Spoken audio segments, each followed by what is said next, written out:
Fact ये है कि लोग चाहते थे मैं फेल हो जाऊं। सी ऑडियंस को मैं सबटाइटल नहीं दे सकता ना, मेरा थायराइड स्टार्ट हो गया था ये टाइम। आधी प्रॉब्लम क्या है ना, यही सेम लोग मुझे फॉलो भी करते और मुझसे मिलकर सेल्फी भी ले लेंगे।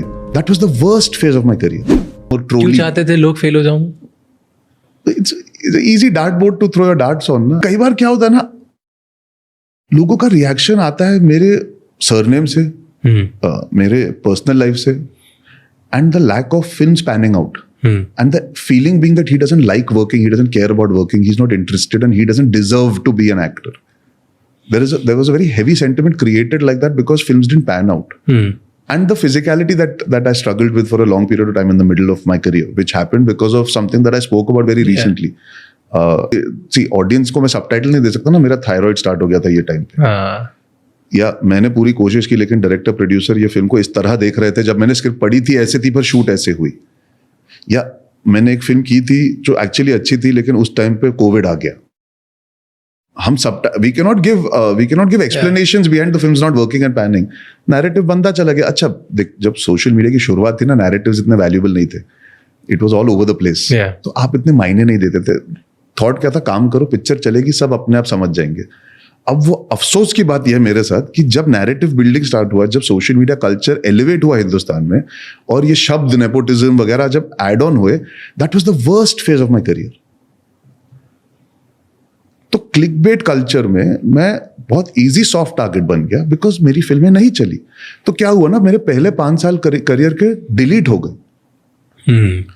और मैं क्रेडिट छीन थोड़ी ना सकता, मैं मांग थोड़ी ना सकता मुझे क्रेडिट दो, वो तो था. अब क्या कर रहे हो? और मैं बहुत रैशनल आदमी था. जैसे मैं जब रोहित सर के पास गया था, ये जान के गया था कि मैं किस सिचुएशन में हूं. वो अवेयरनेस यही थी कि लोग मेरे बारे में आजकल क्या सोचते, सब नहीं.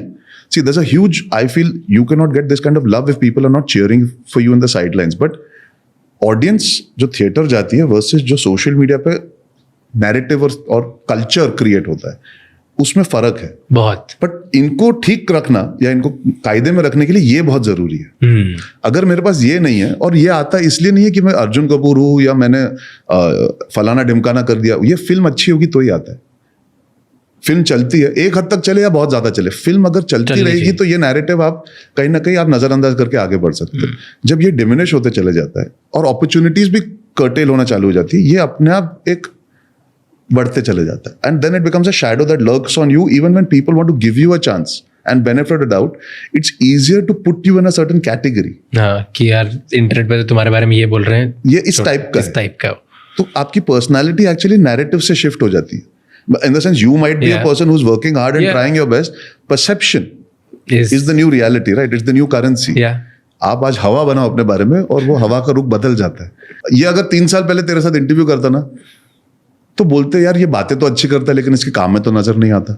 आज जब काम अच्छा लगा है तो बातें भी समझ में आएंगी, सुनेंगे, एंड दे माइट पे a little attention. So this, but यार ये बहुत बड़ा लोड है जो मैं बोल रहा था ना, ये जो परसेप्शन और जो ब्रूटैलिटी एक आ गई है ना ओपिनियन झाड़ने में. Because we live in that time where opinions are like assholes, everybody has them. और अब आपके पास जगह है डालने के लिए, आप अपनी दिन की खुन्नस निकालने के लिए आप मीन भी नहीं करते. मेरी आधी प्रॉब्लम क्या है ना, यही सेम लोग मुझे फॉलो भी करते और मुझसे मिलकर सेल्फी भी ले लेंगे और फिर मुझे गाली देंगे. हाँ, तो मैं वो कंफ्यूज हो जाता. But then I also realise that there is lot of, एक तो दैट्स ट्रेमेंडस चीप थ्रिल कि आप एक दुकान में बैठ के अपने दोस्तों के साथ भगचोदी कर रहे हो और बोलते देख मैं इसके नीचे कॉमेंट लिखा, देख मैंने लिख दिया है. And you laugh and you've forgotten, but that might reach me or that might affect the way people think. आपने जाने अनजाने में किया है. एंड इतने ऐसे लोग हैं जो ऐसी बकचोदियां करते रहते हैं. अच्छा अभी क्या आप क्लिक बेट के लिए यूट्यूब वीडियोस बनाओगे, फोटो तो मेरी इस्तेमाल करोगे, गाली मुझे दोगे. आपका कल्चर है कि आप चाहते हो कि आप जितना नेगेटिविटी झाड़ोगे उतने आपको सब्सक्राइबर मिलेंगे. बट फिर आपको उतनी ताकत होनी चाहिए कि जब अच्छा काम हो तो आप वो भी अप्रिशिएट करो. वो नहीं होते. Like I once read a review, and a reviewer's job is to review the film to give me feedback so I can get better at it. Because मेरी aspiration ये है, मैं हर रिव्यू पढ़ता हूँ. एक रिव्यू था कुत्ते का हाल ही में, और मुझे लगता है मैंने कुत्ते में ठीक ठाक काम किया. कभी तो देखेगा, मुझे लगता है ठीक ठाक काम किया. जो भी था I could have done better, which every actor feels. But ऐसा नहीं है कि मैं अझेल हूँ या मैं बकवास हूँ या मेरे वजह से बर्बाद हो रही है पिक्चर. ऐसा नहीं कि यार ये क्या कर रहा है. उतनी मुझे समझ है.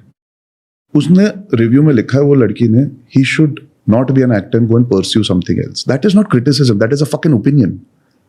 and that is a very personal opinion, and you are writing for a very known, that's a very personal dig to make at a human being. It's like me reading a review and saying you shouldn't be reviewing, you should actually be going and milking cows. आप कौन होते हो मुझे बोलने वाले critic होके कि आपको ये नौकरी नहीं करनी चाहिए? मैंने आपको वो पावर नहीं दी, मैंने काम प्रेजेंट किया, आप काम को क्रिटिक कीजिए। बोलो अच्छा लगा, खराब लगा, ये बेटर हो सकता है, आप बोल सकते हैं, हाँ आप बेशक बोले कि यार उसकी मुझे लगा कि he could have done this better that better. Like ऐसे ऑडियंस टिकट के पैसे देती है सर आंखों पे, क्रिटिक्स अगर जेन्युइन रिव्यू करेंगे सर आंखों, पर ये एजुकेटेड क्रिटिक बाकी सबके लिए ठीक लिखता है, लिखती है सॉरी, और मेरे लिए लास्ट लाइन रिजर्व करके रखती है और पर्पसली ये बोलती है कि he should be pursuing a different profession. And I messaged her on Instagram, which she's not read ever, and I said, you know, I respect the review, but I do not respect the personal attack, because you are creating a narrative where people will read this, innocent people who feel it is easy for a critic to write this, and then they will also form this opinion, they will also write this for clickbait. तो आप narrative वहां से create कर देते हो, तो you need to be responsible. मैं अगर आप बाहर आके बोल दूं कि सारे क्रिटिक ऐसे हैं, तो मैं critics I am being generalising it and I am aware of that ना। मैंने कभी आके बोला है कि यार ये इनको कुछ नहीं पता, भाई कुछ लोग हैं जो समझदार है, तो मैं क्यों जनरलाइज करूं लोगों को? पर आपने मुझे बोला कि आप इस नौकरी के लायक नहीं हो, आपको कुछ और करना चाहिए। That's the most brutal form of bullying somebody in the garb of being a writer.